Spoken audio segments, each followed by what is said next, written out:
अच्छा, हमारे माशरे में अज़दवाजी ज़िंदगियों के ढेरों प्रॉब्लम है। क्यों? क्योंकि लोग एक वर्ड्स है जिसका वो गलत इस्तेमाल करते हैं, उन्हें उस चीज़ की समझ भी नहीं होती और ज़िंदगियां बर्बाद हो रही हैं। अगर आप मेरे साथ मिलकर निकालिए पैदाइश चैप्टर 2 और वर्स 23 पर से आप पढ़ेंगे ना, या 24 पढ़ लें।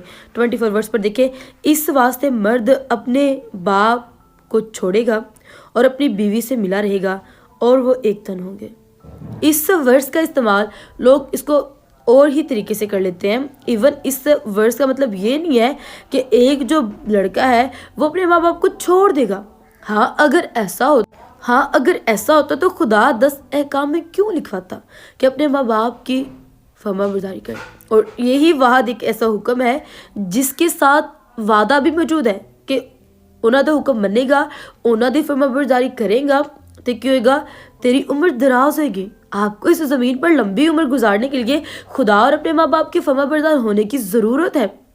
वरना जैसे दुनिया के हालात हम सब जानते हैं, और बीवियाँ खास तौर पर इस आयत का इस्तेमाल करती हैं अपने खावदों को टोंट करने के लिए, तंज करने के लिए कि खुदा ने भी क्या वक्त अलग रह सकते, जो खुदा ने भी क्या ऐसे। भाई इस वर्स का जो एक्चुअल मतलब, जहाँ तक मेरे थॉट्स इजाज़त देते हैं, ये है कि अलग रहने से मुराद ये है कि शादी से पहले एक बच्चा अपने पेरेंट्स के साथ भी सोता है, अपने बहन भाइयों के साथ भी सोता है, उनके साथ एक कमरे में सोता है, लेकिन आफ्टर मैरिज वही बच्चा, उसका एक अलग रूम होता है जिसमें वो अपनी बीवी के साथ रहता है। ये अलग होना भी है।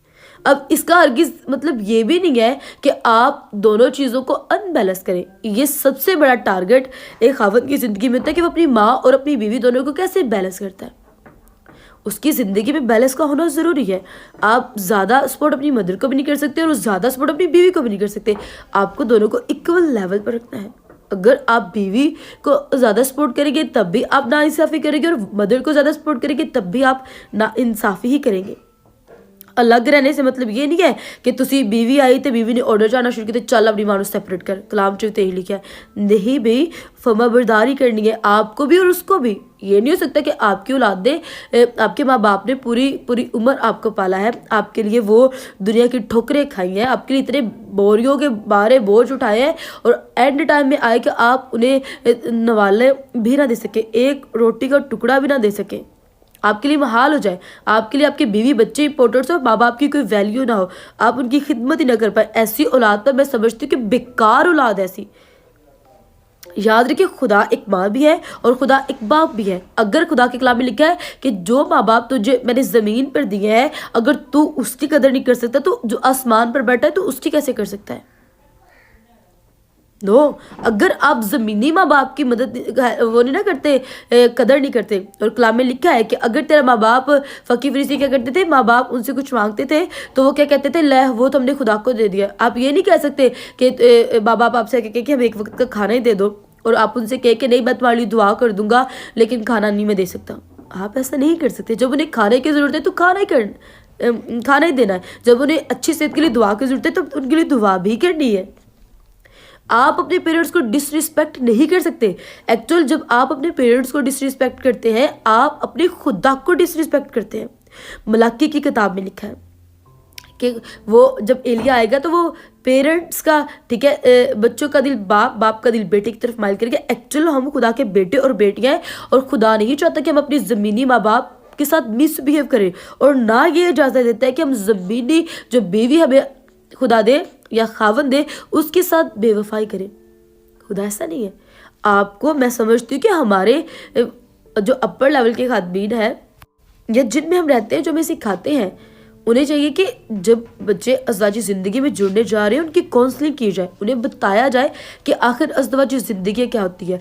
इससे एक नस्ल परवान चढ़नी होती है, आने वाली नस्लें वजूद में आनी होती हैं, और अगर ये नस्लें तबाह होंगी, मियाँ बीवी के आपस के ताल्लुकात ठीक नहीं होंगी, अंडरस्टैंडिंग नहीं होगी, तो बच्चों के अंदर भी अंडरस्टैंडिंग नहीं होगी, नस्लें तबाह होंगी, नस्लें बर्बाद होगी। खुदा ने एक ही बीवी इसलिए सिलेक्ट की है, मलाकी की किताब चैप्टर 2 में लिखा है इसलिए एक ही पसली लिए ताकि खुदा तरस नस्ल पैदा हो, ऐसे बेटे बेटियां पैदा हो जो खुदा को जानते हो। जब आप जगह जगह मुंह मारेंगे, जगह जगह ताल्लुकात रखेंगे, आपकी औलाद को परवरिश नहीं आप उस तौर पर कर पाएंगे जिस तौर पर खुदा चाहता है, तो क्या बाकी रहेगा। अगर आप अपने बच्चों के सामने अपने माँ बाप की कदर नहीं कर सकते तो सोचे भी ना कि आपके बच्चे आपके माँ बाप के सामने आपकी कदर करेंगे। ये एक लड़के के लिए बिगेस्ट टारगेट होता है और एक लड़की के लिए भी, कि उसको अपनी मदर जानना है। आप घर पे भी तो बर्दाश्त करते हैं माँ बाप की डांट को, माँ बाप की मार को भी बर्दाश्त करते हैं, कहीं जाते हैं कहीं नहीं जाते। चीज़ों को सोल्व आउट करें, ठीक है। प्रॉब्लम्स को आप भी 24 घंटे उनके कान ना भरती रहें, तेरी माँ ने यहाँ किया, तेरी माँ ने यहाँ किया। हम तो माँ बाप की ताने देते देते रह जाते हैं एक दूसरे को।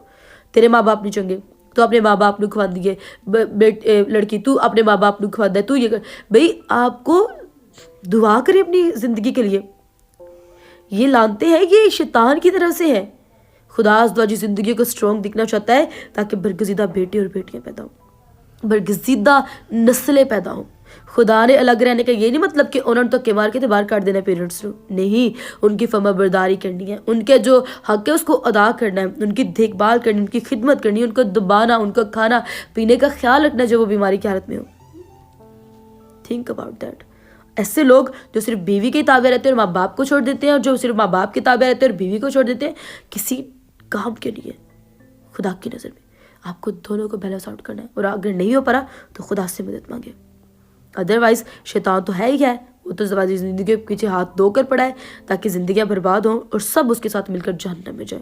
बी केयरफुल, अपनी अज़वाजी ज़िंदगी, अपने तमाम ताल्लुकात खुदा को दें और हर एक की जो रिस्पेक्ट है आपको उसी तरह निभानी है। जैसे नूह एक अच्छा बाप था और उसके बेटे कश्ती में आए, नूह एक अच्छा खावन था, उसकी बीवी आई, नूह एक अच्छा ससुर था और उसकी बहुएं भी उस कश्ती में आ गई। God bless you all.